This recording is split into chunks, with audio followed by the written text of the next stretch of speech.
Donc, voici la correction de la page 25 et 26. Donc, avant de regarder cette vidéo-là, j'espère que vous avez déjà essayé par vous-même.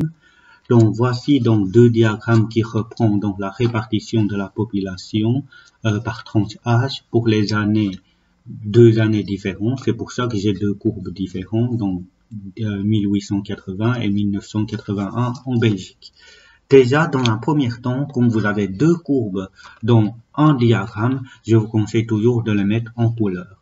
Je vais commencer par mettre en couleur d'abord le 1981 qui est en rouge, et ensuite en bleu, c'était 1880. Ok, ça c'est 1880. Maintenant, 1880, ici c'était au-dessus.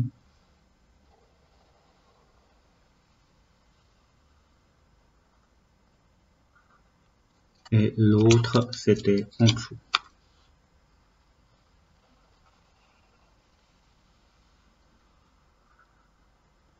Voilà. Maintenant, c'est quoi la différence des deux diagrammes? D'un côté, quand c'est des effectifs cumulés avec des nombres compliqués comme celui-là, c'est très difficile à construire. Du coup, voilà, ça montre déjà l'avantage de fréquences cumulées. Par contre, pour lire les diagrammes des cumulés, en fait, il faut toujours penser à faire parvenir le mot inférieur ou égal. Je vais donner un exemple. Si je prends la population en 1888, là, j'ai 90% et j'ai 60 ans. Ok? Qu'est-ce que cela signifie 90% et 60 ans? Ben, cela signifie que 90% de la population ont moins de 60 ans. Ok? Ont inférieur ou égal à 60 ans. Maintenant, si je prends 60 ans, là, qu'est-ce que j'ai? En fait, j'ai pour donner une signification ici, au lieu de dire 90% de population, je vais dire 5 033 613 habitants qui ont leur âge inférieur ou égal à 60 ans. Ok, ce que je viens d'expliquer ici, c'était assez important au niveau lecture. Maintenant, je me suis pas trompé puisque là, on voit que le bleu se trouve en dessous et ici, le bleu était devenu au-dessus. En fait, là, c'est puisque quand j'amène tout à 100%, ben là ou là, c'était 100% tous les deux. Alors, des fois, en fonction là où on a plus là où la portion est plus importante, cela pourrait être plus élevé ou moins élevé. Donc ça dépend vraiment la portion par rapport à cette valeur totale. Ok? Mais là, je ne vais pas rentrer en détail au niveau des explications, sinon je n'aurai pas assez de temps de terminer ça avec la vidéo. Je vais essayer de voir avec vous les questions. Donc, utilisez l'un ou l'autre diagramme pour répondre aux questions suivantes. Combien y a-t-il de Belges qui a, oui, là c'était A, moins de 20 ans? Et là, dans l'énoncé, on demande combien. Si on vous demande combien, nécessairement, c'était effectif qu'il fallait regarder. Et j'ai deux couleurs. Je sais qu'en 1981, c'est ceci, c'est en rose et en bleu. Donc, d'abord, en bleu, 20 ans. Je veux qu'il y a moins de 20 ans. Bah, c'était la valeur que vous lisez ici. C'était donc 2 356 669 habitants. Donc, il y a en 1880, il y a 2 356 000 Eden qui a moins de 20 ans. Et en 1981, 20 ans, bah, il y a 2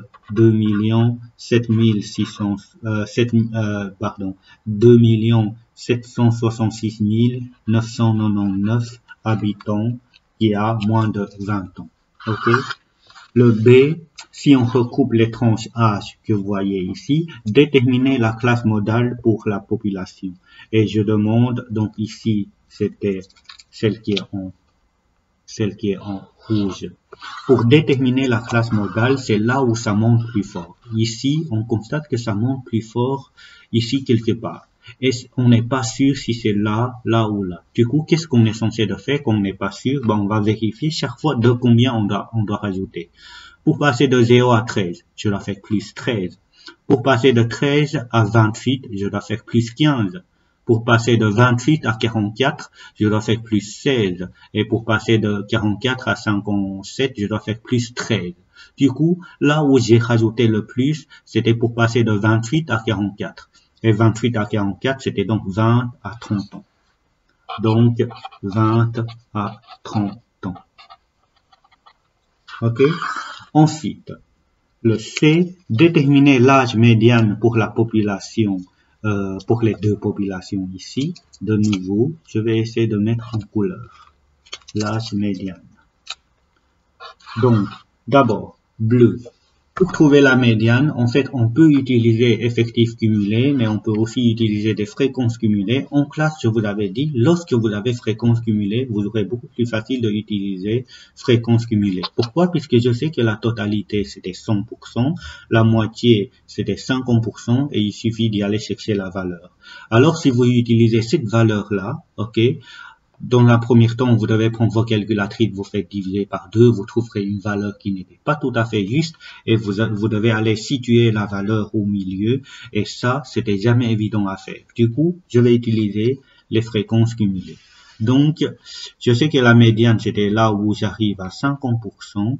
Donc, en bleu, la médiane, c'était à peu près 24. Ok? 24 ans, la médiane. Et en rouge, je dois aussi prendre à partir de 50% et j'arriverai à 34 ans. Ok? 34 ans. 34 ans. Donc ça, c'était la médiane. Et la signification de la médiane, par exemple, en rouge, en 1988, 81, il y a la moitié de la population qui ont son âge inférieur ou égal à 34 ans, puisque c'est la médiane. Maintenant, construire le diagramme en boîte. Le diagramme en boîte, en fait, c'était la boîte à moustache. Ok? La boîte à moustache. Et comparer, expliquer les deux boîtes. Pour construire les diagrammes à boîte, on peut le faire sur base des effectifs cumulés, mais je vous conseille vraiment d'utiliser les fréquences cumulées. Pourquoi? Puisque déjà, pour trouver la médiane, c'est assez facile. Maintenant, si je voulais chercher pour Q1, donc la valeur Q1, c'était 25%, c'était à peu près ici, ok. La valeur de Q3, c'était 75%, c'était à peu près là. Donc, la première boîte, c'était ici. Ici, et je prends le début, et je dois aller jusqu'à la fin. Ok. Maintenant, oui, je vais indiquer à côté que ça, c'était 1880. Et pour l'autre, bah, si je reprends 25%, j'arrive Q1 là, j'arrive Q2 ici, et Q3, je dois l'allonger, et c'était à peu près là. Voilà. Voilà. Donc, ça, c'était 1981. Maintenant, si je demande de donner une comparer et expliquer les deux boîtes à moustache, si je compare, je constate qu'il y a plus de jeunes en 1880, puisque la boîte est plus concentrée dans la partie qui est devant. Donc, en fait, dans ce cas-là, on dit que la population est plus jeune ou plus vieille.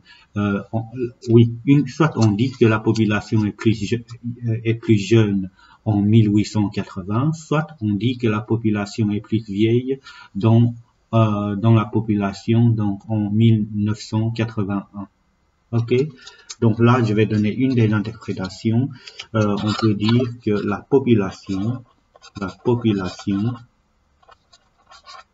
est plus jeune en 1880 car la boîte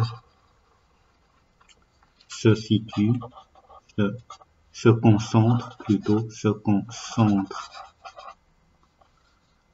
au début, se concentre un peu plus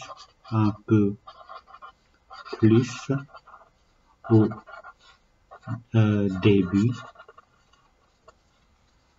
que en 1981.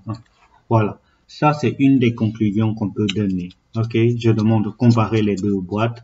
Du coup, s'il y en a un qui est plus jeune et l'autre est plus vieux. Voilà, ça c'était l'exercice de la page 25. Ceci est un exercice qui est assez important puisque pour des interrogations certificatives, on aime bien vous donner une situation où il y a deux diagrammes que vous devez comparer à la fin, les boîtes à moustaches que vous allez construire vous-même. Ok. Maintenant, exercice de la page 26, celui-là est un peu plus rapide. Nous avons donc la température, une boîte qui représente la répartition des températures des trois villes A, B et C. Je demande, sur base de ceci, répondre aux questions. Donc d'abord, la météo est plus régulière dans quelle ville?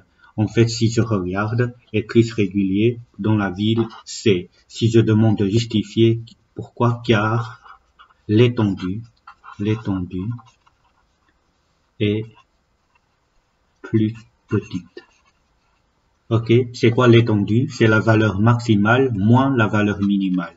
Donc c'était 27 moins 22, on fait l'écart, c'était 5 degrés. Alors là, l'écart c'était 11 degrés et ici l'écart c'était 9 degrés. Du coup, la météo est plus régulière pour la ville C. Ensuite, la météo est moins régulière dans quelle ville? Bah, ça sera la ville B de nouveau, car l'étendue est plus grande. Ce qui signifie que la température varie, change beaucoup plus que celui-là. Ok? Maintenant, ça c'est un argument. Mais il y en a certains qui vont dire que c'était la ville A. Pourquoi? Puisque la ville A, en fait, il y en a 50% des périodes où la température évolue de 21 à 28 degrés et l'autre 50% c'était toujours, l'autre 25% c'était 28 à 29 et l'autre 25% c'était 20 à 21. Du coup, ça, c'est vrai qu'il y en a là 50% des temps qui sont plus réguliers, mais l'autre 50%, ça évolue un peu plus. Mais si on reste l'idée avec l'étendue, ça, c'était toujours valable. Ok? Maintenant, si vous devez choisir, ça c'est une question ouverte. Si vous devez choisir une ville pour passer des vacances, quelle ville choisirez-vous? Et vous devez choisir, vous devez justifier vos réponses. Là, moi, si c'est moi, je choisirais la ville B. Pourquoi la ville B? Ben, je peux justifier de la raison suivante. Déjà, la température moyenne est plus élevée. Ok, et vu que la température le météo varie beaucoup, l'étendue est plus importante, la température moyenne est plus élevée, ce qui signifie que dans la majorité du temps, bah il fait quand même chaud. Mais il y a des moments où il fait froid et j'aime bien quand ça change un tout petit peu. Ok, j'aime bien quand ça change un tout petit peu. Donc là, car la température change un peu plus par rapport aux deux autres villes. Et comme c'est une question ouverte, je peux vraiment utiliser je. Donc j'aime mieux des endroits. J'aime mieux des endroits qui n'est pas trop, je sais pas si c'était bien dit, homogène. Par exemple, moi, la ville C, j'aime pas trop puisque ça, déjà au niveau météo, ça ne change pas beaucoup. Maintenant, il y a des gens qui vont choisir la ville C puisque qui n'aiment pas trop des changements au niveau du temps, par exemple, de la température, par exemple. C'est pour ça que une question ouverte, il n'y a pas bonne réponse ou mauvaise réponse.